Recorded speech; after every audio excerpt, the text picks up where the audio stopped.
Hey, hello, thanks for taking 5 with me, Wolf Gorlick. A few minutes riffing on IT and IT security. Today, looking at some of the cognitive blocks that we run into when we're designing and coming up with security controls, as well as I'll give you 2 tips for working around them. This is on my mind because if you're in North America, if you're listening to this when I record it, you're probably sheltering in place, you're probably working from home, you're probably ordering a lot of stuff online, which means tons of shipping companies coming and dropping off stuff, including, of course, FedEx. Now, if you look at the FedEx logo, maybe you've noticed this, maybe you haven't, between the E and the X is an arrow. There's an arrow in there.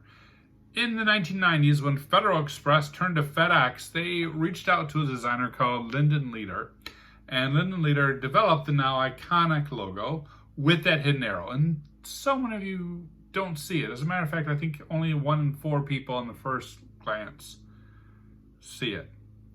Tip for you is this. The reason for that is a thing called functional fixedness.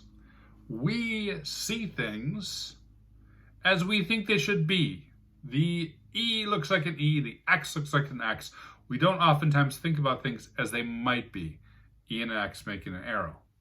This directly runs into cybersecurity. I have a lot of conversation that goes something like this. You should do zero trust. But we don't know how to do zero trust. You should do it because when people log in to applications all over the place, you want to have controls around it. But we've got conditional access. We don't have zero trust.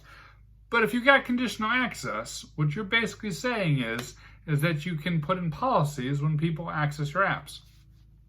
Well, yeah, I guess, but I don't know if that's zero trust. I mean, zero trust is something else.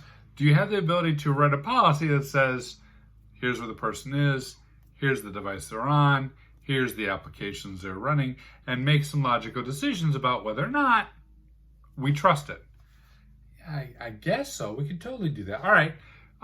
Can you also look at some ways of whether or not we trust that device? Like, have we seen it before? Is it up to date? Is it jailbroken? Is it infected with malware?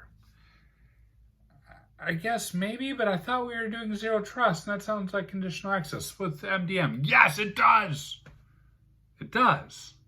It does. But we're talking now about 2 different things, right? We're talking about the adjectives that describe security control. We're talking about the verbs that describe what it does, right? How does it look like? What does it do? The adjectives, the verbs. Turns out when you're faced with functional fixedness, which is the control should be what it is. NAC is NAC. MFA is MFA. Conditional access is conditional access. A policy is just a policy. And by goodness, an MDM is just a way to do BYOD. Mobile device management, bring your own device. But here's the thing. If you think about what it looks like, if you describe what it does, you begin to think about other things that look that way. You begin to think about other things that do similar duties. And by viewing controls that way, you begin to open your mind to the numerous things we already have in place that we can use to do this type of control. And that is really the fundamental goal when it comes to brainstorming. And the fundamental goal when it comes to getting around functional fixedness. Because always, people see the E, people see the X. They don't see the arrow until you point it out to them. If you want to be able to see the arrow, take a look at something from a new point of view by not calling it by its name and by describing what it does. And think about what else might fit those requirements. It's a great way to come up with a very creative use for your existing controls and your existing vendors. Do you got a good example of this? Is something you want to share with me? Comments, social media, hit me up. Cheers.